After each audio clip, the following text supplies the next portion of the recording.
আসসালামু আলাইকুম। Recipes by রাইসাস মম পক্ষ থেকে আপনাদের আরও একবার স্বাগতম জানাই।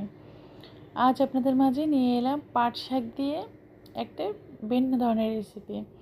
পাট শাকটা যদি এভাবে রান্না করা হয় মাশাআল্লাহ খেতে অনেক টেস্ট হয়। আমরা তো মাংস খেতে খেতে বোর হয়ে গেছি, তাই আমরা এখন আজকে পাট শাক দিয়ে ডাল দিয়ে রান্না করার রেসিপি নিয়ে আপনাদের মাঝে হাজির হয়ে গেলাম। এভাবে যদি পাট শাক দিয়ে ডাল দিয়ে রান্না করা হয় অনায়াসে 1 প্লেট 2 প্লেট ভাত খাওয়া যাবে একদম দিব্যি আরামে। মাশাআল্লাহ খেতে অনেক টেস্ট হয়েছে। আপনারা চাইলে এভাবে তৈরি করতে পারেন পাট শাক দিয়ে বুট ডাল দিয়ে রান্না। এভাবে তৈরি করলে খুব অল্প সময়ে রান্নাটা হয়ে যাবে। আপনারা চাইলে যে কোনো সময় তৈরি করতে পারেন এই পাট শাকের রেসিপিটা। তো চলুন শুরু করা যাক। আমি এখানে 1 আঁটি পাট শাক নিয়েছি, একদম তাজা ফ্রেশ। তো এগুলোকে আমি কেটে কুটে ভালোভাবে পরিষ্কার করে নেব। আপনারা দেখলেই বুঝতে পারবেন। আমি প্রথমে কলিটা নিয়ে নিয়েছি, তারপরে আস্তে আস্তে সবগুলো পাতা যেগুলো সবুজ সবুজ থাকবে সবগুলো পাতাও নিয়ে নেবে এভাবে, কিন্তু ডাঁটাটা নিব না, ডাঁটাটা ফেলে দেব। এই যে আমার শাকটা একদম বাছা হয়ে গেছে, যেগুলো হলুদ বর্ণের হয়ে গেছে কয়েকটা ওগুলো ফেলে দিয়েছি, আর ডাঁটাটাও ফেলে দিয়েছি।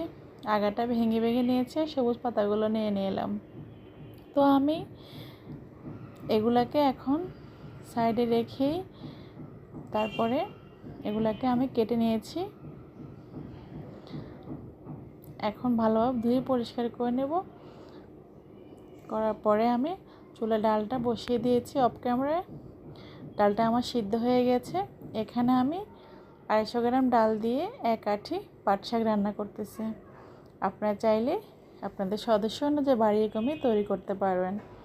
তো আমি সাথে এখন দিয়ে দিব, প্রথমে আমি কিছুই দিই না ডালের সাথে, শুধু ডালটাকে সিদ্ধ করেছি পানি দিয়ে। তো এখন আমি 2টা পেঁয়াজ কুচি দিয়ে দিলাম, 4-5টা কাঁচামরিচ কুচি দিয়ে দিলাম। তার সাথে আমি 1 চামচ লবণ দিয়ে দিয়েছি, 1 চামচ হলুদ গুঁড়া, 1 চামচ মরিচ গুঁড়া, 1/2 চামচ জিরার গুঁড়া দিয়েছি একটু ফ্লেভারের জন্য, স্বাদটা যেন একটু ভালো আসে। তাই যেহেতু এখানে শাকের সাথে ডাল রান্না করতেছি একই সাথে, তাই একটু জিরা গুঁড়া অ্যাড করেছি। তো এখন আমি 2 টেবিল চামচ সয়াবিন তেল দিয়ে দিয়েছি। তো নেড়ে চেড়ে সবগুলো উপকরণ আমি মিশিয়ে দিচ্ছি, আপনারা দেখলেই বুঝতে পারবেন। তো এভাবে খুব অল্প সময় তৈরি করা যায়। তো আমার ডালটায় মশলাগুলো সব কষানো হয়ে গেছে আস্তে আস্তে। এখন আমি শাকটা দিয়ে দিব কিছুক্ষণ পরে। তো কিছুক্ষণ পরে শাকটা দেওয়ার পরে আমি একটু ঢেকে দিব। তো আমি এখন শাকটা আরেকটু ধুয়ে নিচ্ছি। ধুয়ে নেওয়া হয়ে গেলে আমি এখন শাকটা দিয়ে দিব ডালের ভিতরে। আমার ডালটাও হয়ে যাচ্ছে চুলায়। তো শাকটাকে প্রথমে আমি একটু ছিঁড়ে ছিঁড়ে নিয়েছি, ওগুলাকে ধুয়ে তারপরে আবার একটু কেটেছি।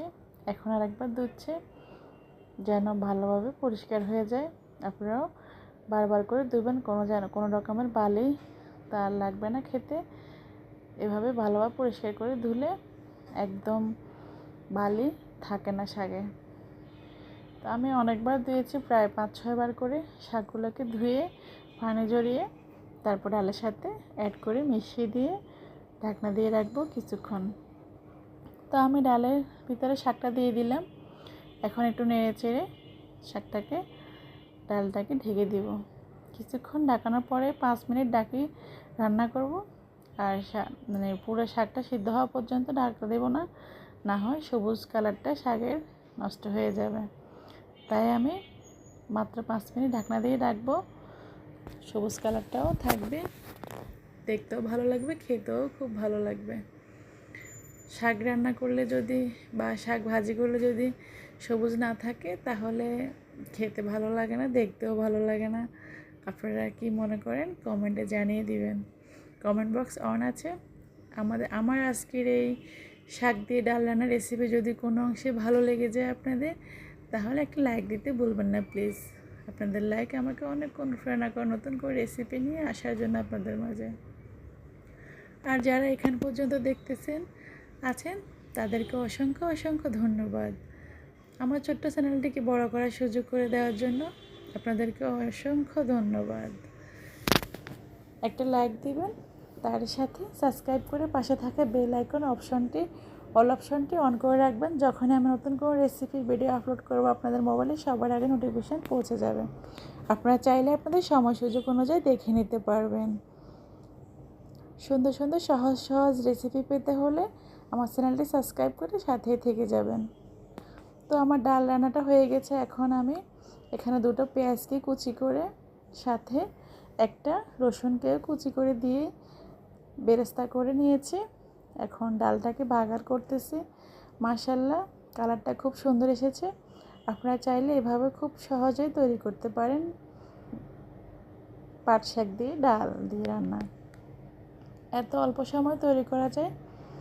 আপনারা একবার হলেও ট্রাই করবেন, খেতে অনেক টেস্ট হয়েছে। তো আজকের জন্য এখানেই বিদায় নেব। Thanks for watching. আগামী রেসিপি দেখার আমন্ত্রণ রইল সবার প্রতি।